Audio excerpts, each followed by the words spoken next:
नमस्कार, स्वागत है आपका डीवी लाइव के इस खास कार्यक्रम में। मैं हूं समीर आत्मज मिश्र। अमेरिका और इस्राइल ईरान के खिलाफ जिस तरीके से लड़ाई कर रहे हैं, 10 दिन होने जा रहा है और ऐसा लग रहा है कि अब ईरान के पीछे हटने के बजाय इजराइल और अमेरिका ही रास्ता तलाश रहे हैं कि वो पीछे कैसे हटें।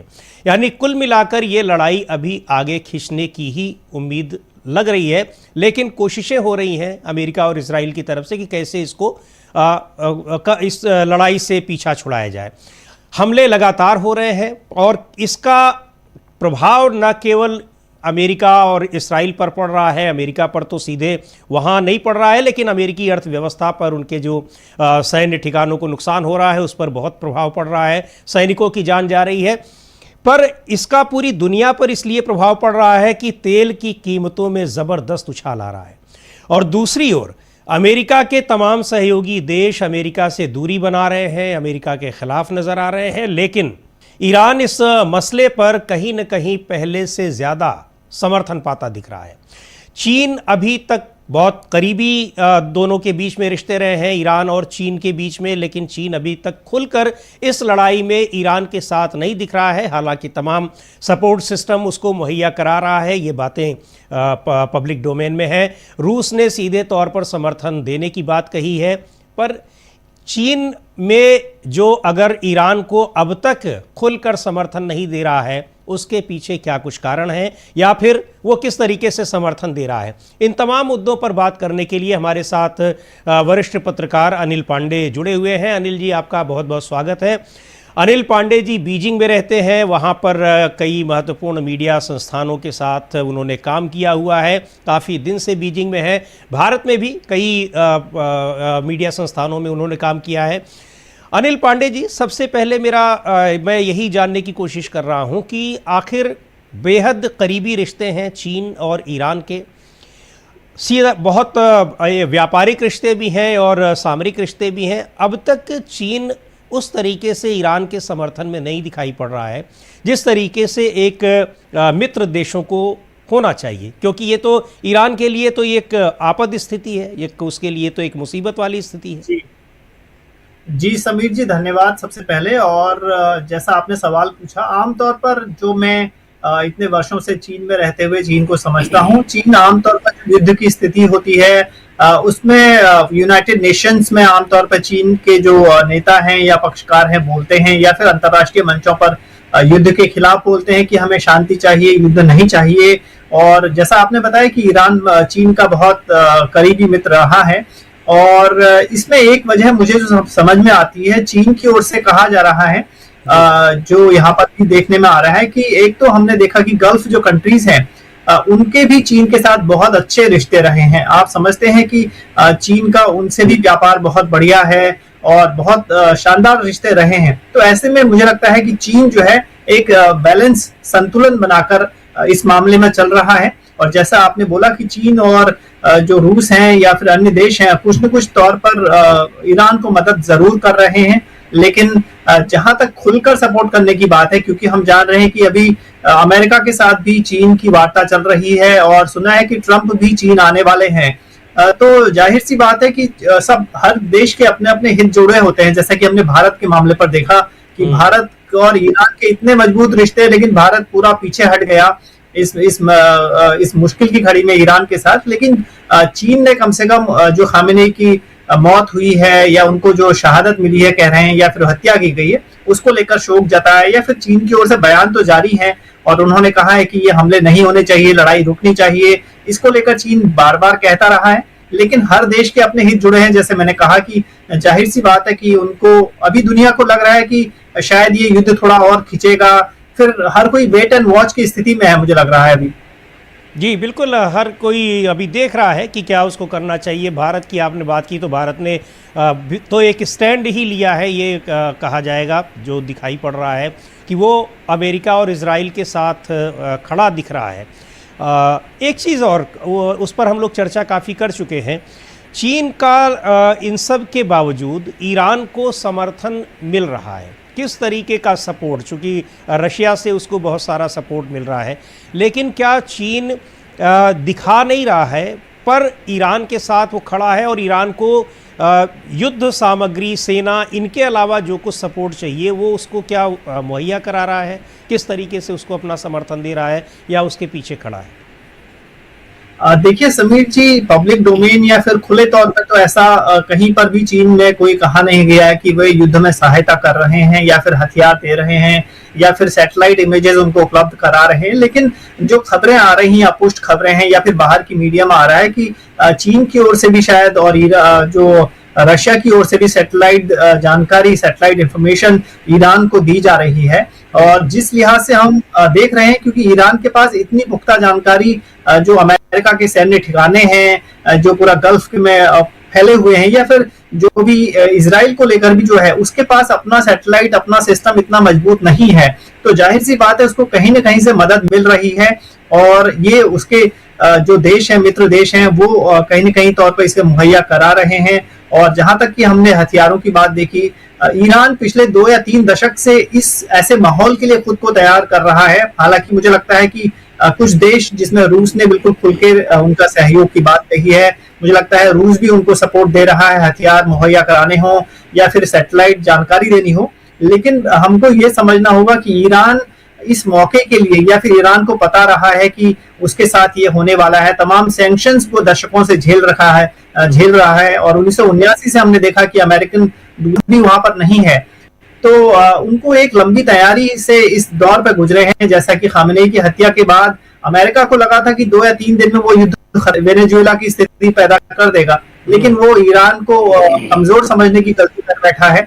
और जिस तरह से शियाओं के बारे में कहा भी जाता है, वो शहादत को उसको एक बड़ा बलिदान समझते हैं। भले ही उनके अंदर लोगों में बहुत खामेनेई को लेकर या नहीं चाहते थे जिस तरह का उन्होंने पूरा वहां पर शासन किया है, लेकिन जब उनकी हत्या हो गई तो उसके बाद जो है लोग, ईरान के लोग, पूरा एक जज्बा उनके अंदर है। और जिस तरह से लड़ाई में भी हमको देखने में आ रहा है, तो एक बड़ी बात है जी।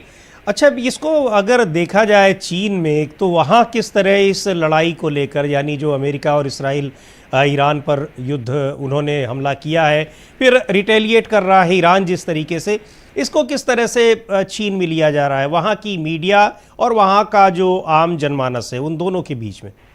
देखिए, इसमें 2 चीजें हैं। जैसा कि मीडिया में तो जो लगभग हो रहा है वो स्थिति आ रही है कि इजराइल में भी जो तेल अवीव में जो घटनाएं हो रही हैं, या फिर इजराइल की ओर से जो मिसाइलें, ईरान की ओर से जो मिसाइलें दागी जा रही हैं, जो घटनाएं हो रही हैं, और इजराइल में भी जो गल्फ कंट्रीज में इजराइल ने, माफ कीजिएगा, जो ईरान में जो किया है, उसको लेकर खबरें आ रही हैं, वीडियो रिपोर्ट्स आ रही हैं। लेकिन जो लोगों की बात करें, फिर आपसे आप बात करते हैं, तो उनको लगता है कि अमेरिका आज दुनिया का जिसको बेलगाम बादशाह बन चुका है, या एक तरह से बन चुका है, जो किसी की नहीं सुनता है। और ट्रंप जो खुद इस बहाने से अपने सत्ता में आए थे कि वे शांति चाहते हैं, अभी हाल ही में उनको नोबेल पीस प्राइज के लिए भी उनको नॉमिनेट किया गया था। तो आप समझते हैं कि जो ट्रंप की छवि है, या जिस तरह से वो जिस दिशा में दुनिया को ले जा रहे हैं, तो लोगों को लगता है, ये जो राजनीतिक विश्लेषक हैं यहाँ पर, उनको लगता है कि अभी बाइपोलर वर्ल्ड या मल्टीपोलर वर्ल्ड की जो बहुध्रुवीय व्यवस्था की जरूरत है। जिस तरह से पूरी दुनिया पूरा अमेरिका के साथ खड़ी है, आप देखिए इक्का दुक्का देश ऐसे हैं जो कि उसके खिलाफ बोलने की हिम्मत जुटा रहे हैं। स्पेन का उदाहरण लीजिएगा, स्पेन को कितना डराने की कोशिश अमेरिका की ओर से की जा रही है, आप वो की ताकि वो हथियार डाल दे और उनके साथ आ जाए। तो भारत के साथ भी यही है, उन्होंने तमाम जो मुद्दे हैं उनको, एप्स्टीन फाइल्स, तमाम जो चीजें हैं, तो उसको लेकर कर रहा है। जी हाँ, तो चीन में हम समझते हैं कि चीन माहौल है, उनको भी लग रहा है, चीन के लोगों को, कि अमेरिका जरूरत से ज्यादा दूसरे देशों में हस्तक्षेप करने लगा है। जैसा कि हमने देखा कि वेनेजुएला में जो उन्होंने किया, अमेरिका ने वहां के राष्ट्रपति को उठाकर ले गए, तो उसको लेकर भी चीन में बहुत प्रतिक्रिया हुई थी। इससे ज्यादा प्रतिक्रिया मुझे लगता है कि चीन की ओर से उस मामले पर आई थी। जी, एक चीज़ आपने कही अनिल जी कि यहाँ चूँकि चीन बैलेंस बनाकर चल रहा है, और जो गल्फ़ के खाड़ी के जो दूसरे देश हैं उनके साथ भी उसके बेहतर रिश्ते हैं। लेकिन ये देखिए कि जब इस लड़ाई के 3-4 दिन बीतने के बाद, अब तो 10 दिन होने जा रहे हैं, अब खाड़ी के देशों पर जिस तरह से एक आर्थिक मार पड़ रही है, और तेल को लेकर, और जो ट्रांसपोर्टेशन का पूरा रास्ता है हॉर्मुज़ स्ट्रेट के बंद होने से प्रभावित हो रहा है। अब उन देशों की ओर से भी दबाव बन रहा है कि इस लड़ाई को जल्दी से ख़त्म किया जाए, रोका जाए, मैनेज किया जाए। तो क्या इसमें चीन कुछ इनिशिएटिव लेने की कोशिश कर रहा है, अपनी कोई भूमिका इसमें तय करने की कोशिश कर रहा है, या फिर वो एकदम इक्वल डिस्टेंस बनाए रखना चाहता है, ये उसकी अपनी स्ट्रेटजी है? देखिए, मुझे लगता है कि अगर ये युद्ध और चलता है तो ये चीन या दुनिया के अन्य देशों के लिए बहुत बुरी बात होगी आर्थिक स्तर पर। जैसा कि हम जानते हैं कि गल्फ के देशों में चीन का बड़ा निवेश है, या फिर भारत को से भी आर्थिक हित बहुत करीबी से जुड़े हुए हैं। तो ऐसे में जाहिर तौर पर जो भी देश आगे बढ़ना चाहता है या आर्थिक तौर पर मजबूत होना चाहता है, अपनी अर्थव्यवस्था को कमजोर नहीं करना चाहता है, तो चाहेगा कि युद्ध जल्द से जल्द खत्म हो जाए और इसमें उसी को लाभ होगा या अन्य देशों को लाभ होगा। हाँ, जहां तक चीन की आपने बात कही है, मुझे लगता है कि यूक्रेन रशिया वॉर में भी चीन को लेकर भूमिका की बात रही है, और ऐसे में अगर लगता है कि खुले तौर पर चीन की ओर से इस बारे में कोई बयान तो नहीं आया है, लेकिन अगर ये युद्ध लंबा चलता है तो जाहिर सी बात है चीन की भूमिका और मजबूत होगी, क्योंकि चीन ईरान को अच्छी से समझता है, जानता है, और अमेरिका से भी उसके कोई बहुत ज्यादा खराब रिश्ते अभी नहीं वर्तमान में नहीं चल रहे हैं। तो मुझे लगता है चीन की भूमिका बड़ी होने वाली है, और जिस तरह से चीन का भी बहुत बड़ा तेल आयात चीन वहां से करता है, ईरान से करता है या फिर अन्य देशों से करता है। हालांकि मैंने एक रिपोर्ट यहाँ पर देखी है कि चीन के पास जो एनर्जी के रिसोर्सेज हैं वो, या फिर तेल का जो अभी भंडार है, वो भारत से कहीं ज्यादा गुना उनके पास मौजूद है। और एक चीज और है कि उनके पास जो अभी एनर्जी सेक्टर में इलेक्ट्रिक जो कारें पूरी चल रही है, इलेक्ट्रिसिटी बेस्ड चीन का पूरा बाजार हो गया है। अगर कुछ समय के लिए बहुत मुश्किल भी आ जाएगी तो मुझे लगता है चीन इतने बड़े संकट में नहीं फंसेगा। जी, चीन का नई संकट में फंसेगा, लेकिन जो एक वैश्विक भूमिका की बात हो रही है, अब चूंकि इधर आज हमने देखा कि जो फ्रांस के राष्ट्रपति हैं इमैनुअल मैक्रों, उन्होंने भी मसूद पेजिशकियन से बात की है, और यही बात की है उन्होंने कि इस कैसे जो तनाव है और इसको कम किया जाए, शांति लाने की कोशिश की जाए। कहा यह जा रहा है कि शायद ये ट्रंप की ओर से कोशिश की जा रही है, हो सकता है मैक्रोन ने खुद से ये प्रयास किया हो। अब इसको लेकर और रिपोर्ट्स आएंगी तो पता लगेगा। तो क्या चीन अपनी इस तरह की वो युद्ध में किसी का साथ दे या ना दे, लेकिन शांति को बनाने में, रिस्टोर करने में, क्या वो अपनी कोई भूमिका नहीं समझ रहा है, या अभी भी वो वेट एंड वॉच वाली स्थिति को पर चल रहा है? मुझे लगता है कि आने वाले दिनों में हम देखेंगे चीन की ओर से शायद गंभीर प्रतिक्रिया इस मामले पर आए, क्योंकि जिस तरह से आपने बताया फ्रांस भी चाहता है कि युद्ध रुके, या फिर स्पेन की ओर से बात की गई है। शायद चीन थोड़ा इंतजार कर रहा है, मुझे लगता है। और यहाँ पर क्योंकि अभी जो दो पार्टी सेशंस भी यहाँ पर चल रहे हैं, 2 सत्र जिनको कहते हैं, मतलब साल का सबसे महत्वपूर्ण जो राजनीतिक घटनाक्रम है यहाँ पर हो रहा है, उसको लेकर चीन अपने आंतरिक अर्थव्यवस्था और तमाम चीजों पर जोर दे रहा है। तो आने वाले दिनों में हमको लगता है कि चीन एक बड़ा देश है और चीन ने पूर्व में की भूमिका निभाई है। जी, निभाई है, लेकिन चीन का जो अगर देखा जाए तो वो सैन्य अपनी जो जी बिल्कुल, हाँ, वो चीन के मैं जो टिप्पणीकार हैं उनसे भी हमने सुना है कि चीन सक्रिय तौर पर युद्ध में शामिल नहीं होना चाहता। नहीं करोगे तो हम आप पर लड़ाई नहीं करेंगे, चीन के नेताओं की ओर से यह बार बार कहा जाता है। तो जाहिर सी बात है चीन युद्ध के तौर पर जिस तरह से अमेरिका शामिल होता है दुनिया में, अगर चीन शक्तिशाली हो भी जाता है और ज्यादा पावरफुल, तो चीन सीधे तौर पर युद्ध में शामिल नहीं होगा। और हाँ, ये जो नेगोशिएशंस की बात है या परोक्ष तौर पर एक दूसरे को मदद देने की बात है, वो अलग अलग चीज हो सकती है। हाँ बिल्कुल अनिल जी, ये भी बात है। और जिस तरीके से अमेरिका शामिल हुआ है, इसराइल की तो अपनी खुद की लड़ाई है, लेकिन अमेरिका इसराइल की वजह से इसमें शामिल हुआ। अब जब शामिल हो ही गया है तो जो उसकी सैन्य ताकत है उसका भी अब एक तरीके से खुलासा हो गया। अभी तक की जो स्थितियां हैं तो बहुत ऐसा लग रहा है कि उन्होंने बहुत कम आंका था ईरान को। वो चीज़ें दिखाई पड़ रही हैं जिस तरह से एयर डिफेंस सिस्टम उस एक एक्सपोज हुआ है। कहीं चीन क्या इन वजहों से भी तो नहीं किसी के उसमें शामिल होना चाहता है, किसी की लड़ाई में, किसी की मदद में, कि उसकी भी जो एक ताकत है कहीं वो ऐसा ना हो कि वो भी एक्सपोज हो जाए? या क्योंकि अमेरिका भी अपने को बहुत ताकतवर समझता है, लेकिन वहाँ से आकर जब ईरान में वो लड़ रहा है तो ये दिखाई पड़ रहा है कि ये जितनी भी ताकत है ईरान के वो ड्रोन और मिसाइल्स के आगे वो ठहर ही नहीं पा रहे हैं, पूरा रडार सिस्टम उनका ख़त्म कर दिया गया।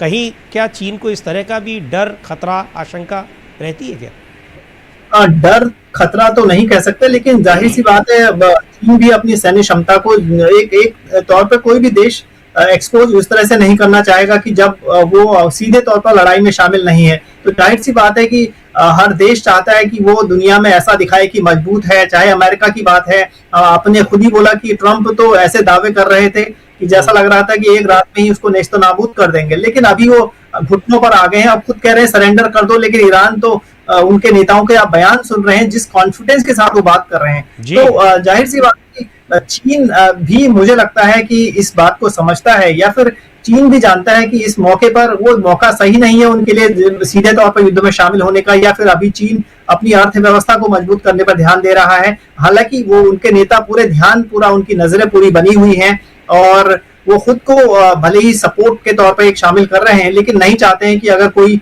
परेशानी हो या कोई मुसीबत ऐसी दुनिया में आ जाए कि चीन का नाम खराब हो। तो जाहिर सी बात है, क्योंकि उस चीन भी बहुत देशों को अभी टेक्नोलॉजी सपोर्ट देता है या फिर हथियार सप्लाई करता है, बहुत देश उससे भी खरीदते हैं तमाम टेक्नोलॉजी और वाली चीजें। जी बिल्कुल, लेकिन क्या चीन पर वहाँ की जनता का, हालांकि अब ये सवाल भी थोड़ा बहुत जिसको कहा जाए कि पूछना भी ये है कि वहाँ की जनता का दबाव अपनी सरकार पर पड़ रहा है कि नहीं पड़ रहा है। लेकिन हम यहाँ बैठे हुए हैं तो ये जानने की दिलचस्पी रहती है लोगों में कि क्या चीन की जनता का अपनी सरकार पर कोई इस तरह का दबाव कि वो इसमें शामिल हो, ईरान की मदद करे ना करे, इस लड़ाई में उसकी क्या भूमिका हो। इस तरह की चीज़ें चर्चा पब्लिक डोमेन में, मीडिया में, आम वहाँ पर सेमिनार्स में क्या चीज़ें हैं? मतलब मैं सीधे सीधे कहूँ तो इसको लेकर वहाँ पर किस तरीके से ये देखा जा रहा है कि चीन को क्या करना चाहिए इस लड़ाई जी जी जी। आमतौर पर यहाँ पर चीन में जो लोग हैं, मैंने बताया कि आपको कि बहुत बड़ा मध्य वर्ग है जो आमतौर पर सेल्फ सेंट्रिक हो चुका है। एक तौर पर लोगों को लगता है कि मेरा इसमें क्या हित जुड़े हैं, या फिर लोग बाजारवादी व्यवस्था के तौर पर देख रहे हैं। उनको ये समझ में आता है कि अगर चीन इसमें शामिल होता है या फिर इसमें अगर हथियार भेजता है या फिर सीधे तौर पर युद्ध में शामिल होता है तो लोगों का नुकसान होता है। और चीन में, जैसा कि हमने बार बार देखा है, जो मीडिया रिपोर्ट्स भी आती हैं माफ कीजिएगा, कि अमेरिका ने जिस तरह से दूसरे देशों पर हमला किया, इराक की बात हो, सीरिया की बात हो, लीबिया की बात हो, तो अमेरिका को बहुत, उसने अपनी वॉर इकोनॉमी जरूर चलाई है, लेकिन वहां के जो लोग हैं उनको हित नहीं पहुंचा है। तो चीन भी इस बात को समझता है, या चीन के लोग भी इस बात को समझते हैं कि युद्ध में शामिल होना उनके हित में नहीं है। और क्योंकि चीन जिस तरह से आर्थिक तौर पर मजबूत शक्ति रहा है, बिना युद्ध के ही वो आगे अच्छे ढंग से आगे बढ़ रहा है, तो ऐसे में युद्ध की जरूरत नहीं है। मतलब वहाँ की सरकार भी यही चाहती है कि अपनी अर्थव्यवस्था को मजबूत करो, किसी तरीके से युद्ध में कूदने की ज़रूरत नहीं है, और यही वहाँ की जनता भी चाहती है कि इसी में अपनी भलाई है। ये बिल्कुल साफ तौर पर। यहाँ जैसे अगर हम भारत की बात करें, आप भी उससे वाकिफ़ ही होंगे कि यहाँ दोनों तरह की चीज़ें हैं। इस लड़ाई में बहुत सारे लोग ये हैं जो तमाम मुद्दों पर सरकार के ही साथ रहते हैं, समर्थन करते रहते हैं। वो बिल्कुल खड़े हैं कि बहुत अच्छा हो रहा है ईरान पर जो हमला किया गया है, लेकिन एक बड़ा वर्ग ये भी है जो इस हमले को अंतर्राष्ट्रीय कानूनों के ख़िलाफ़ मानता है, और ये भी है कि ये गलत हुआ है, ईरान ने ऐसा कुछ नहीं किया था कि उस पर ये लोग मिलकर हमला बोल दें। तो बिल्कुल दो पार्ट्स में बटे हुए हैं।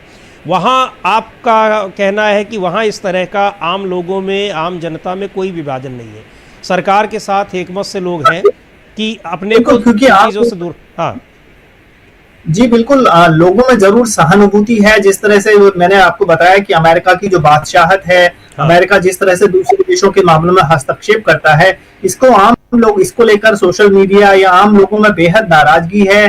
बेहद एक तरह से लोग चिंता भी जताते हैं कि अमेरिका या दुनिया किस दिशा में है। बार बार युद्ध हो रहे हैं, लोगों की जान जा रही है। ईरान के जो स्कूल पर हमला हुआ, जो लड़कियों के स्कूल को, उसको लेकर भी यहाँ पर लोगों ने दुख जताया, और मैंने देखा कि लोग बड़े सहानुभूति रखते हैं कि अमेरिका जो मानवाधिकारों की बात करता है, दूसरे देशों में बड़े बड़े दावे करता है कि हम ह्यूमन राइट्स को अप्लाई करना चाहते हैं, लेकिन वो खुद उनके जो हाथ हैं खून से रंगे हुए हैं। बच्चियों की उन्होंने इतना बड़ा पूरा इजराइल और उन्होंने मिलकर वहां पर हमला कर दिया।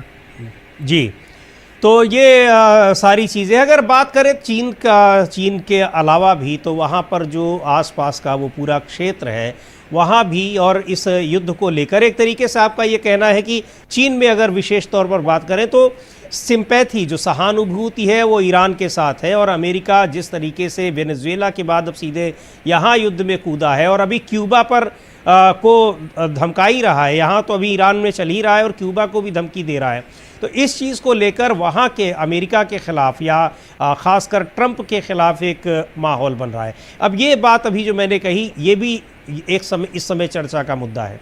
और अमेरिका में खुद वहाँ भी इस लड़ाई में अमेरिका को कुदाने के लिए ट्रंप को ही जिम्मेदार माना जा रहा है। तो वहाँ अगर बात की जा रही है तो दादागिरी की अमेरिका की बात की जा रही है, या ये दादागिरी केवल ट्रंप की बताई जा रही है? देखिए, ये आमतौर पर जो अमेरिका की पूरी नीति रही है पिछले कई वर्षों से या दशकों से, आप जानते हैं कि वे किस तरह से आगे बढ़ते हैं या किस तरह से उनका देश वॉर की इकोनॉमी पर। हाँ, ट्रंप का पागलपन उनको एक भी यहाँ पर लोग कहते हैं, जिस तरह से दोबारा जब ट्रंप सत्ता में आए तो लोगों को लगा कि इस बार कुछ न कुछ उल्टे सीधे काम करने वाले हैं। और जैसा कि हमने देखा था कि अपने फर्स्ट टेन्योर में थोड़ा बहुत शांति की बात की, उन्होंने कोई युद्ध नहीं करवाया, लेकिन दूसरे बार आते ही उन्हें सब अपनी लगता है सारी जितनी रही सही कसर है उसको पूरी कर देना चाहते हैं। तो लोगों को लगता है कि ट्रंप अमेरिका से दो हैं, जो अमेरिकन सिस्टम जो सोचता है या जो करना चाहता है उससे और आगे बढ़ चुके हैं वो। हाँ, यहाँ पर अब ये जो दूसरे टर्म की आपने बात की, ऐसा लगता है कि अमेरिका को, कि डोनाल्ड ट्रंप को, अमेरिका को नहीं, कि उनको नोबेल शांति पुरस्कार नहीं मिला तो अब वो सारी जगह लड़ाई ही लड़ाई करवाते रहेंगे जितनी उनके बस में है। और ऐसा ये बातें अमेरिका में भी कही जा रही हैं जो ट्रंप के विरोधी लोग हैं। लेकिन ये सारी चीज़ें हैं कि किस तरीके से इस युद्ध को लेकर पूरी दुनिया में अलग अलग तरीके से लोग देख रहे हैं। लेकिन एक बड़ा वर्ग इसको इसी रूप में देख रहा है कि अमेरिका और इजराइल ने ईरान पर यह हमला किया है, और अमेरिका पूरी दुनिया में जो भी कमज़ोर देश है या जिनको कमज़ोर समझ रहा है उनको अपने प्रभाव में लाने की वो कोशिश कर रहा है, चाहे वो युद्ध के ज़रिए लाए, चाहे वो आर्थिक दबाव के ज़रिए लाए, और चाहे वो आर्थिक प्रतिबंधों के ज़रिए लाए। चीन में क्या कुछ है और चीन किस तरीके से ईरान की मदद कर रहा है, उन सब मुद्दों पर बहुत बेहतरीन जानकारी आपने दी अनिल पांडे जी। बहुत बहुत शुक्रिया आपका, और आगे फिर आपसे बात करेंगे, कुछ और अपडेट होगा। लेकिन ये जानना बड़ा महत्वपूर्ण था कि चीन में इस युद्ध को लेकर वहाँ की सरकार, वहाँ की शासन व्यवस्था और वहाँ के आम लोगों के बीच इसको कैसे देखा जा रहा है। तो और हमारे साथ बातचीत कर रहे थे अनिल पांडे, जो बीजिंग में रहते हैं, वरिष्ठ पत्रकार हैं।